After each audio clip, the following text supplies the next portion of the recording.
Israel থেকে রয়েছেন প্রবাসী ভারতীয় অনিরুদ্ধ বেরা। আমি শুরুতে একটু অনিরুদ্ধ আপনার কাছে আসি। এই মুহূর্তে মুহুর্মুহু সাইরেন শুনতে পাওয়া যাচ্ছে, পরিস্থিতি বেশ সঙ্গীন। ইতিমধ্যেই ভারতীয়দের ফিরিয়ে নিয়ে আসার ব্যবস্থাও চলছে, বারবার করে সেই আপডেটও দিচ্ছি আমরা। এই মুহূর্তে আপনারা কি অবস্থায় রয়েছেন অনিরুদ্ধ? এই মুহূর্তে আমি নিজে থাকি তেল আভিভে, তো আমি এই মুহূর্তে তেল আভিভের আপনাদেরকে রিয়েল টাইম সিচুয়েশন বলতে পারি। তাতে আমি যা দেখছি এখনো পর্যন্ত সমস্ত কিছুই নর্মাল। আমরা সকাল থেকে মানে কাল রাত্রি 2টোর পর থেকে এখনো পর্যন্ত কোনো সাইরেন শুনিনি। কিন্তু যেহেতু আমরা আইডিএফ এর নিউজ ফলো আপ করি, তো আইডিএফ এর নিউজ থেকে আমরা বুঝতে পারছি যে কোথাও নর্থ ইসরায়েলে বা সাউথ ইসরায়েলে কিছু কিছু মিসাইল ফায়ার হচ্ছে, সেগুলো ইন্টারসেপ্ট হচ্ছে। এই মুহূর্তে যেটা আমরা মানে কারেন্টলি যেটা আমাদের সঙ্গে ইন্ডিয়ান গভর্নমেন্টের দূতাবাসের সঙ্গে মানে কথাবার্তা হয়েছে, তাতে আমরা যেটা বুঝতে পারছি যে ওনারা সিচুয়েশন যদি খারাপ হয়, এর থেকে যদি খারাপ সিচুয়েশন হয়, তাহলে ওনারা হয়তো রেস্কিউ অপারেশনের কথা ভাববেন। কিন্তু এই মুহূর্তে আমরা এমন কোনো মানে খারাপ সিচুয়েশনের মধ্যে নেই। আমরা রিলেটিভলি অনেকটা নিরাপদ অবস্থাতেই আছি। মানে আগের থেকে একটু বেটার মনে হচ্ছে, ইসরায়েলের অবস্থা মনে হচ্ছে আপনাদের আগের থেকে একটু বেটার, একটুখানি সেফ এন্ড সিকিউরড মনে হচ্ছে, তাই তো? মানে সাইরেনের আওয়াজ একটু হলেও কম শোনা যাচ্ছে গতকাল থেকে। হ্যাঁ, কাল 2টোর পর থেকে এখনো পর্যন্ত, কাল রাত্রি 2টোর পর থেকে এখনো পর্যন্ত, এটা এখনো পর্যন্ত সব থেকে বেশিক্ষণ আমরা সাইরেন শুনিনি, সব থেকে বেশিক্ষণ। এই যখন সাইরেন শুনছেন তখন কি করতে হচ্ছে? ওখানে কোনো বাংকারে বন্দোবস্ত রয়েছে, আপনি সেফ আছেন, সেখানে যাওয়ার বন্দোবস্ত রয়েছে? আমাদের হ্যাঁ, তো প্রথমত যে এই সিস্টেমটা যেটা হচ্ছে, আমাদের কাছে ইসরায়েল গভর্নমেন্টের থেকে 2টো অ্যাপ রেজিস্টার করে রাখতে হয়, যার নাম হচ্ছে রেড অ্যালার্ট এবং হোম ফ্রন্ট কমান্ড, যেখানে আমরা সমস্ত সময় আমরা সমস্ত আপডেট পেতে থাকি।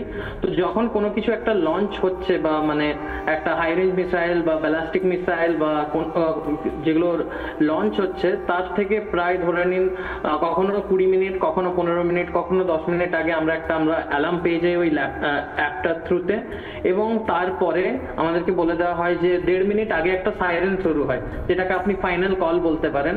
তো আমাদেরকে ওই ফাইনাল কল বা ফাইনাল কলের আগে গিয়ে যে আন্ডারগ্রাউন্ড বাংকার্স বা আপনার যে রেসপেক্টিভ যে মামাজ, যেগুলোকে আমরা রেসপেক্টিভ শেল্টার বলছি, সেখানে যেতে হয়। বা কেউ ধরুন রাস্তায় আছে, ঘোরাফেরা করছে, সেই মুহূর্তে তাদের জন্য আছে মামাজ, যেগুলোকে কমিউনিটি শেল্টার বলে, তাদেরকে ওখানে দৌড়ে গিয়ে শেল্টার নিতে হয়। বেশ।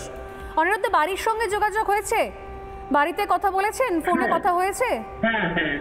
হ্যাঁ, আমার সঙ্গে সবসময়ই প্রায় বাড়ির কথা হচ্ছে।